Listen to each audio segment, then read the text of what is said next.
है। इसके हृदय में अपार ममता है, करुणा है, प्रेम है। यह कभी जन्म नहीं लेती। ये सारे संसार को पैदा करने वाली मां है, लेकिन ये करुणा में भरकर महाराज मेना इसने तपस्या किया है। आदिशक्ति का प्रसाद, आदिशक्ति का आशीर्वाद प्राप्त करने के लिए, इसलिए मैना की गोद में बेटी बनकर आई। बड़ा उत्सव मनाया गया। महाराज हिमांचल ये संपूर्ण पर्वतों के राजा हैं और समस्त देवी देवताओं के साथ सारे पर्वतों का आगमन होता है। सबने पूजा किया है, मां का दर्शन किया है। पार्वती खंड में यही विषय रहा है। पार्वती का जन्म तो हुआ, किंतु इसके लायक वर कहां से मिले, चिंता माता पिता को होती है। और सप्तर्षियों की सहायता से जब पार्वती के विवाह की चर्चा भगवान विष्णु से प्रारंभ हुई, तो माता पार्वती ने घर छोड़ दिया, माता पिता का आश्रय छोड़ दिया। जन्म कोटि लगी रगर हमारी, बरौ शंभु नद रहूं कुमारी। ये मां की प्रतिज्ञा थी, क्योंकि ये पार्वती का संबंध इस जन्म का नहीं, अनंत अनंत जन्मों से चली आई। यह श्रृंखला चला आया यह संबंध माने शिव को पाने की चेष्टा किया है, जिसमें स्वयं महादेव ने परीक्षा लिया है। कभी ब्रह्मचारी बन के जाते हैं, कभी मदारी बन के जाते हैं, कभी अवधूत बन के जाते हैं, कभी भिखारी बन के जाते हैं। स्वयं पार्वती की परीक्षा लिया और पार्वती के सामने महादेव जाकर शंकर को अपशब्द बोलने लगे, गालियां देने लगे। माता पार्वती ने अपनी सहेली से कहा था, पकड़ लो इस अवधूत को और जाने न पाए, या तो भागो तो इसे दूर भगा दो। जिसकी वाणी से शिव की निंदा हो रही हो, मैं उसे सहन नहीं कर सकती। भगवान शिव परम प्रसन्न होते हैं, आनंद से भर गए। और मानो महादेव ने पार्वती को अपनाया है।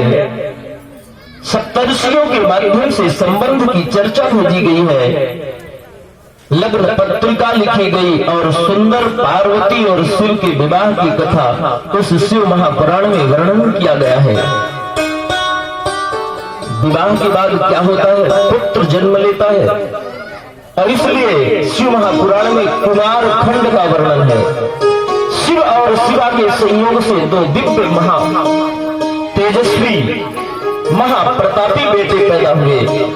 प्रथम पुत्र जिनका नाम महाराज कार्तिकेय और द्वितीय पुत्र महाराज गणपति भगवान गणेश हैं, जिनकी संपूर्ण अनुष्ठान यज्ञ और धार्मिक कार्यों में सर्वप्रथम पूजा की जाती है। ऐसे कुमार खंड में महाराज गणेश और कार्तिकेय की चर्चा का वर्णन है।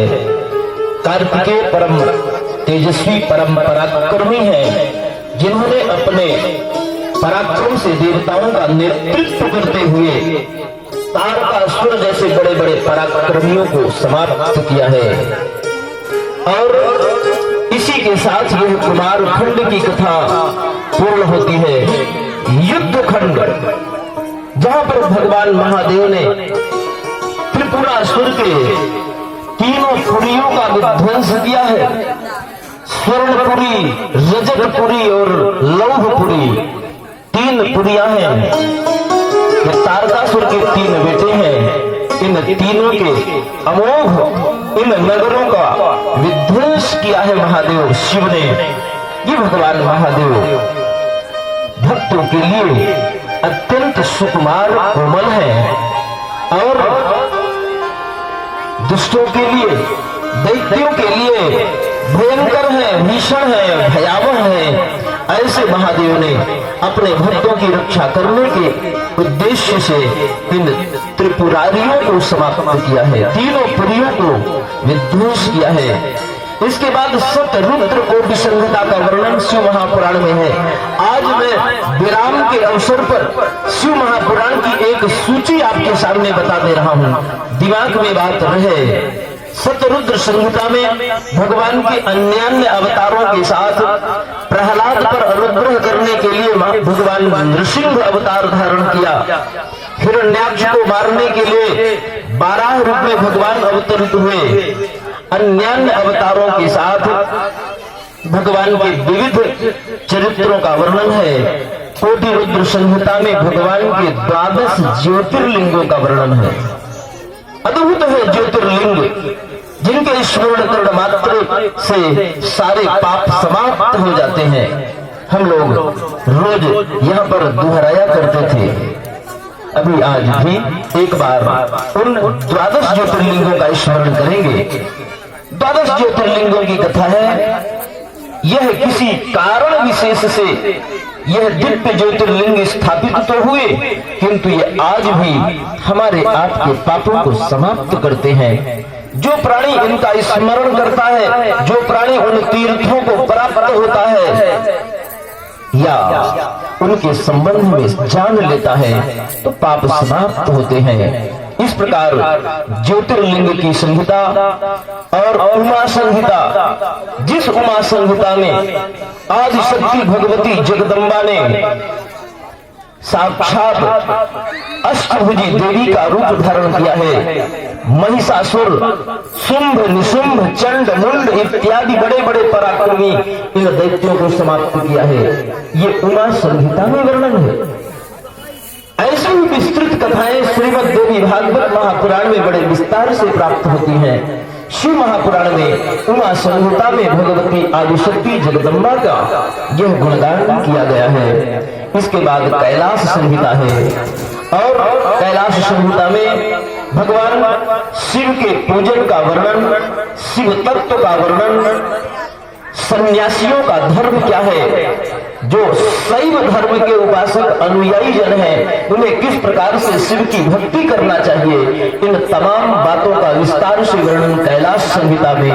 और अंतिम और शिव महापुराण का यह सबसे महत्वपूर्ण जो पर्व है वायवीय संहिता, जिसमें 2 खंड हैं, पूर्व खंड और उत्तर खंड।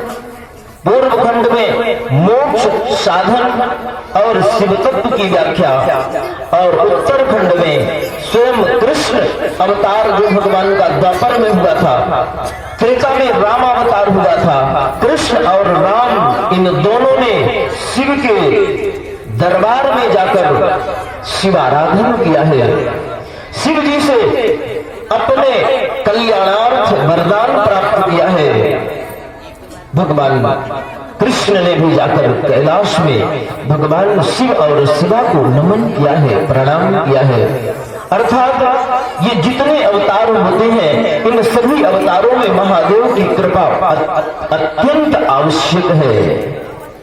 भगवान शिव बड़े दयालु हैं, उदार हैं, करुणा के सागर हैं। ऐसे महादेव भूतनाथ भोलेनाथ महादेव का सहज में सतत स्मरण करना चाहिए।